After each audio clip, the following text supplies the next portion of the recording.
मला माहिती आहे एका विधवेचा डोहाळ जेवण नाही होत ना. तुम्ही एकदा मला म्हणाला होतात की सुमित्राच्या मदतीने तुम्ही सुगंधावर केस करणार आहात. तुला जर का इथं शांतपणे जगायचं असेल तर मी जसं सांगेन तसंच वागावं लागेल. तो सुगंधाचा काका एक नंबरचा चोरटा आहे. नरसिंह, माझ्याकडे बघ.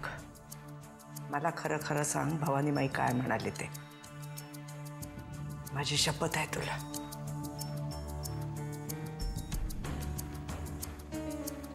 बाई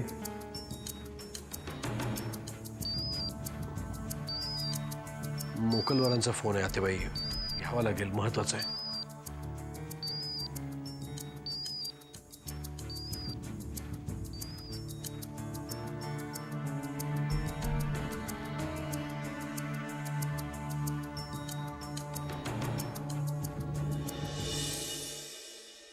बोल, काय बोलायचं होतं तुला?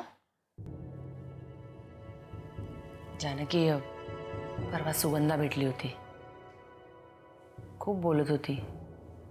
खूप बोलत होती म्हणजे? म्हणजे अगं भरभरून बोलली. रडकुंडीला आली होती का बिचारी. बिचारी? जानकी, तुझा अजूनही राग आहे तिच्यावर? राग आहे की नाही माहिती नाही, पण मी तिच्याकडे फारसं लक्षच देत नाही. मला तर आता सहानुभूती वाटायला लागली आहे तिच्याबद्दल. अमृता? हो. बघ जानकी, तुझा विश्वास बसो किंवा न बसो, तिने मला जे काही सांगितलंय ना, आणि एकंदरीतच माझ्या कानावर जे काही आलंय त्यावरून घडलेल्या प्रकरणात तिची काहीही चूक आहे असं नाही वाटत मला. असं काय बोलली ती? ती म्हणत होती की अहिल्या काकू सारखी धमकावत असते तिला, तिच्यावर केस करेल म्हणून. आणि परशू काकाही नीट बोलत नाही तिच्याशी, सतत आरडाओरड करत असतो तिच्यावर. पण ते घरातल्या सगळ्यांवरच आरडाओरडा करतात, त्याच्यामध्ये एवढं बाऊ करण्यासारखं काय? आपल्याला सवय आहे ग त्याची, पण ती बिचारी नवीन आहे ना, घाबरते लगेच. त्यात अहिल्या काकू सुद्धा तिच्या मागे लागली आहे. मला म्हणत होती आणखी किती दिवस घरात राहीन माहित नाही. तू यांच्याशी बोललीस? बोलले मी बाबांची. अगं पण ते तरी काय म्हणणार. तू या विषयात लक्ष घालू नकोस, तुझ्या बाळाकडे लक्ष दे हेच म्हणाले. जानकी, तुला काही माहिती आहे का बाबांचं काय मत आहे या लग्नाबद्दल? त्याच्याबद्दल मला काही माहिती नाही, पण एक गोष्ट नक्की, सुगंधा जर खरी असेल आणि तिच्यावर अन्याय होत असेल तर तो मी होऊ देणार नाही.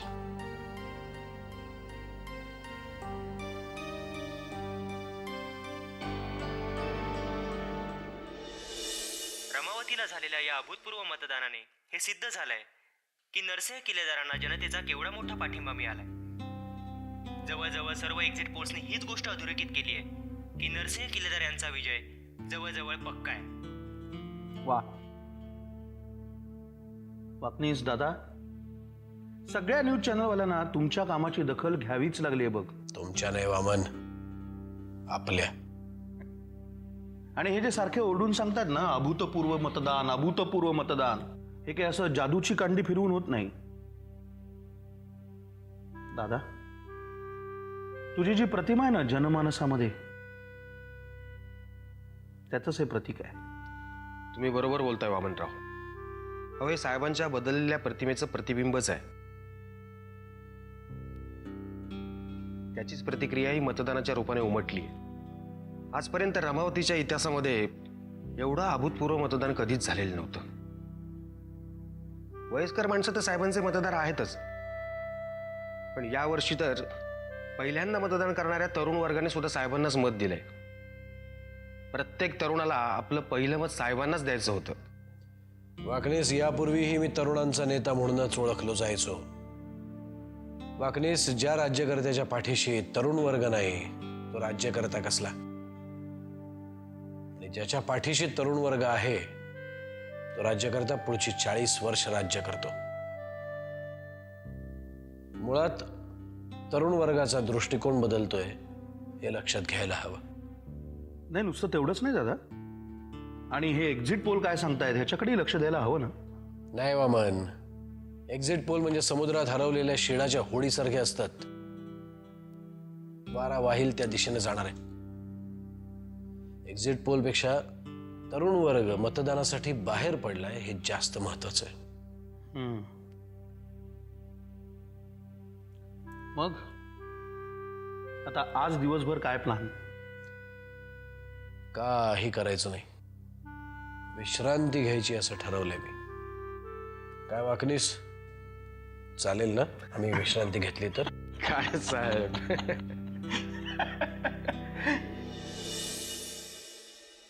जानकी, मी असं ऐकलंय की तुझं आणि अमृताचं डोहाळ जेवण दिमाखात साजरं करताय. नाही करणार होते पण नाही, तसं असेल ना तर मला जरा आधी सांगा, म्हणजे ते 2-3 दिवस मी कुठेतरी बाहेर जाईन. का बाहेर का? नाही, कारण या घरात मला मूल होत नाहीये आणि 2 बायका गरोदर फिरताय. हा माझ्यासाठी अपमानच आहे ना. अहिल्याताई यामध्ये अपमान कसला? आणि आणि तुम्हाला मूल होत नाहीये याचं दुःख सगळ्यांनाच आहे. ती काही तुमची चूक नव्हे. अरे वा, आता भाषणही द्यायला लागली. भाषण नाहीये, प्रेमापोटी सांगतेय. आणि या घरामध्ये कोणाचंही डोहाळ जेवण होणार नाहीये, कारण आपल्या अमृताचं दुःख सगळ्यांना कळतं. तिच्या वाट्याला हे दुःख तुझ्यामुळे आणि आर्यनमुळेच तर आलंय. अहिल्याताई बास. यापुढे या विषयावर तुम्ही बोलला नाही तर जास्त चांगलं राहील.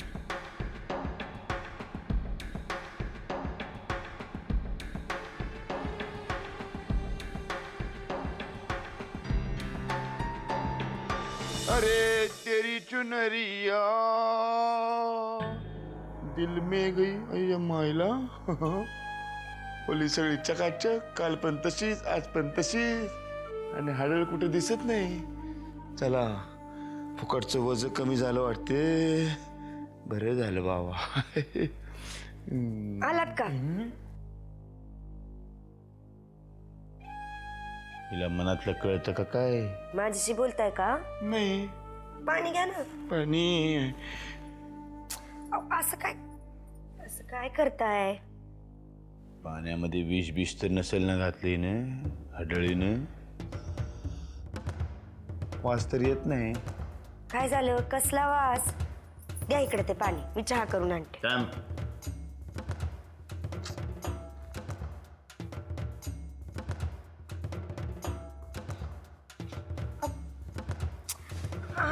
असं काय करताय? नाही, अंगामध्ये भूत शिरलेला माणूस कधी पाहिला का तू? म्या पाहिलंय काल. इथंच उभा होता, माझ्याशी कॉलर धरली होती त्यांनी. जाऊ दे ना आता, चुकलं की मग. लांब होती पहिली. लांब, नाहीतर ते भूत माझ्या अंगात शिरल. शिरू द्या की शिरलं तर. तसंही काल माझ्या अंगात जे शिरलं होतं ना ते आपल्या प्रेमाचं भूत होतं. मग तेच तुमच्या अंगात शिरलं तर एखादा राक्षस जन्माला घालू की आपण दोघं मिळून. आता माझा कुठल्या बी हाडळीवर विश्वास नाही राहिला. असं काय करताय धनी? या हाडळीला एक संधी तर देऊन बघा की. विचार करेन मी नंतर. आता नंतर विचार करेन मी. बाजूला पहिला लांब निघालोय मी. आता इथनं निघालोय आता कुठं चालला? आणि पहिल्या हाडळीकडे. कळे?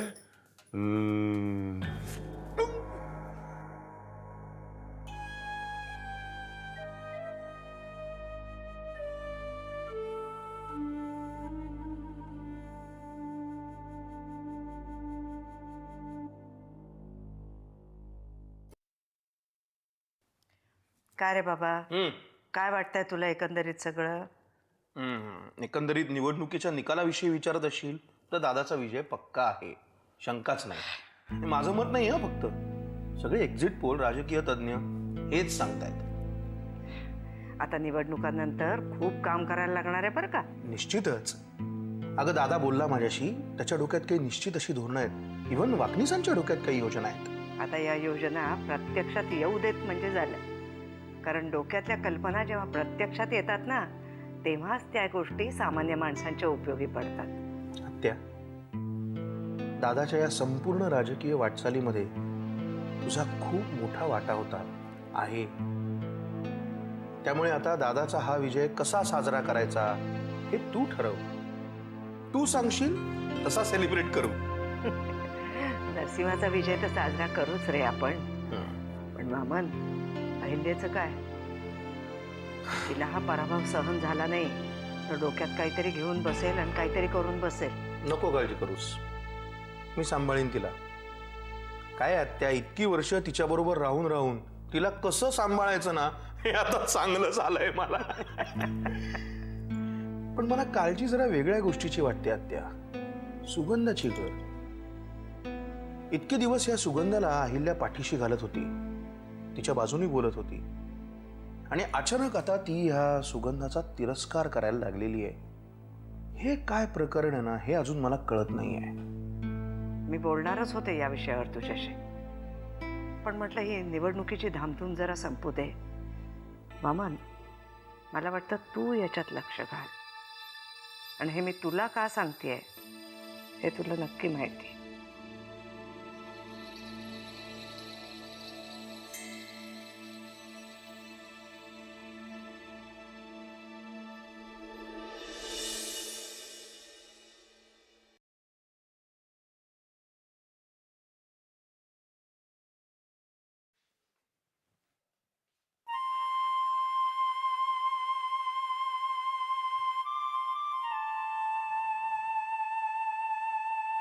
असं काय पाहताय?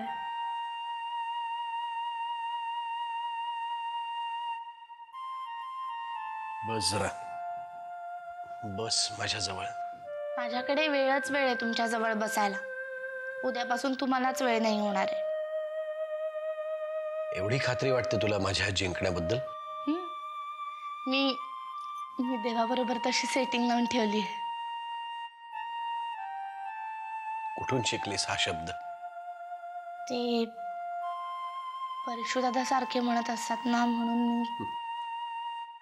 काय डील झालंय मग देवाबरोबर मला जिंकवण्यासाठी? त्याने तुम्हाला जिंकवून आणायचं आणि तुम्ही माझ्यावर असंच प्रेम करत राहायचं. या देवाचा काय फायदा? देव आणि मी एकाच पक्षातले होत ना. म्हणजे मी नाही तुझ्या पक्षातला? तुम्ही अपक्ष म्हणून उभे राहिलात ना.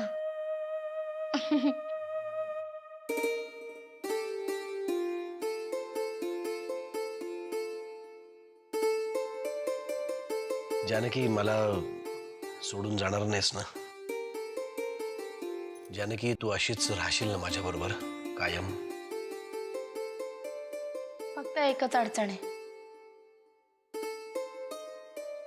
कोणती?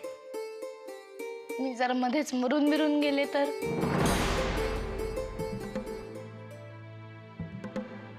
जानकी,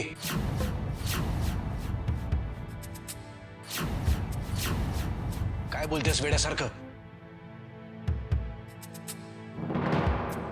काय फालतू बडबडतेस?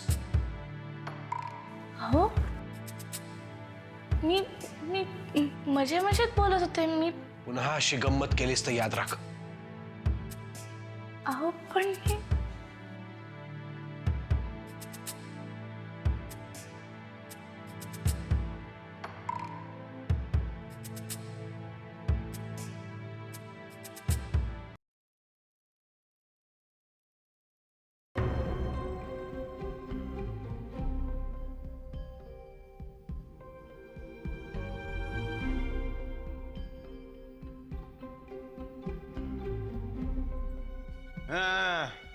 काय बोला, लवकर बोला, वेळ नाही माझ्याकडे. काय झोपा काढत होतात? किती वेळा बोलवायचं तुम्हाला? मराठी समजत नाही? निवडणुका संपल्या, काय बोलवण्याचा संबंधच नाही. भाऊजी नीट बोला, कळलं ना? माझी काही कामं तुम्ही अर्धवट सोडली, ती पूर्ण करण्याबाबत मला बोलायचं होतं म्हणून तुम्हाला बोलवलंय. निवडणुका संपल्या काय आम्हाला काही संबंधच नाही. उगाच आपलं बोलवते मला. भाऊजी, मी दिलेल्या पैशांचा अजून मला पूर्ण हिशोब मिळालेला नाहीये. तो कधी मिळणार? सगळ्या पैशांचा हिशोब दिलेला आहे मी. आवाज करायचा नाही. तुम्ही मला पूर्ण हिशोब दिला नाहीये. तुम्ही मला फक्त 10 लाखांचा हिशोब दिला. उरलेल्या पैशांचा हिशोब मला कधी मिळणार आहे? मग दिला की 10 लाखाचा हिशोब. बाकीचे पैसे पण असेच खर्च झाले असतील निवडणुकीसाठी. तुम्हाला काय म्हणायचे, मी काय उडवले होय? तुम्ही माझ्या पैशांचा पूर्ण हिशोब दिला नाही तर मला असंच वाटणार ना की तुम्ही माझ्या पैशांवर मजा मारताय म्हणून. हे बघा अहिल्या बहिणी, आवाज चढवून बोलायचं काम नाही सांगून ठेवतोय. या पैशाबद्दल तुम्ही बोलताय की नाही ते काय तुमच्या माहेरून आणलेतोय? माझ्या बाप दादाची कमाई आहे ती मी खर्च करीन, उधळीन. तुम्हाला काय करायचंय ना ते करून घ्या. मला काय करायचं आहे ना ते तुम्ही पाहालच. कारण आता तुम्ही जे काही बोललात ते काही लहान नाही.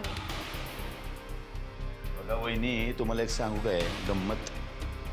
तुमची आणि माझी परिस्थिती सारखीच आहे हो. पैशाला भूत आहेत तुम्ही. तुमच्या कमरेला तिजोरीच्या चाव्या आहेत. त्या तिजोरीमधला 1 पैसा पण तुम्ही कमावलेला नाही हो. आमच्या बाप दादाची कमाई आहे ती. हे एकदा काय सुगंधाने किल्ल्या मागितल्या, लगेच तिला उडवून लावलं. काय देणं घेणं काय तुमचं, काय संबंध काय तुमचा त्या किल्ल्यांची? मी सून आहे या घराची, त्यामुळे या किल्ल्यांवर माझा हक्क आहे. जानकी किंवा सुगंधासारखी मला रस्त्यावर उचलून नाही आणली. सुगंधाला तर मी आता सोडणार नाही. खूप डोक्यावर बसवली तिला. अशी जमिनीवर आपटेन की परत वर मान करून माझ्याकडे बघू शकणार नाही. आपटा आपटा जमिनीवर आपटा, मडकं फोडा तिथं. मला काय फरक पडत नाही. कळलं की नाही? मी बी वाटच बघतोय. माझ्या बी लई डोक्यावर चढून बसली ती. फोडा फोडा, मडकं फोडा. आणि एकच गोष्ट सांगून ठेवतो, या पुढं माझ्यावर आवाज चढवून बोलायचं नाही. निवडणूक संपली, खेळ खल्लास.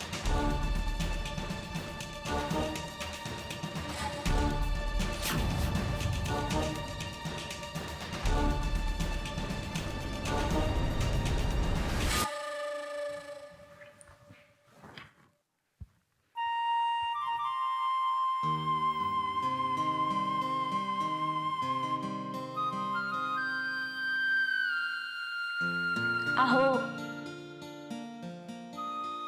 अहो उठा ना. उठा ना. अहो उठा.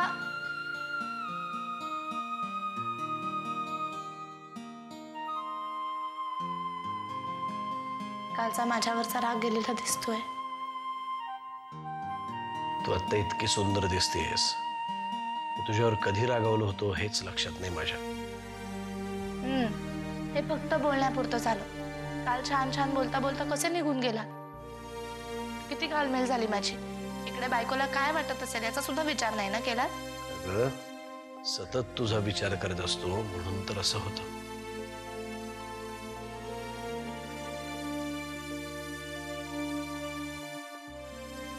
गंमत केली होती. तुम्हाला त्रास होणार असेल तर पुन्हा नाही बोलणार. जानकी, काहीतरी सांगायचंय तुला. सांगा ना. इकडे ना काहीतरी सांगायचंय. इथूनच सांगा. गोष्टच अशी आहे की त्यासाठी तुला इथे यावंच लागेल. नाही, मला इकडून सांगा. जानकी, आता उठा तुम्ही आणि आवरा. हे बघ जानकी. नाही, हात सोडा माझा. असं काय करतेस? नाही म्हटलं ना. नाही, मला जाऊ देत. मला काम आहे. ऐक तर खरं. नाही.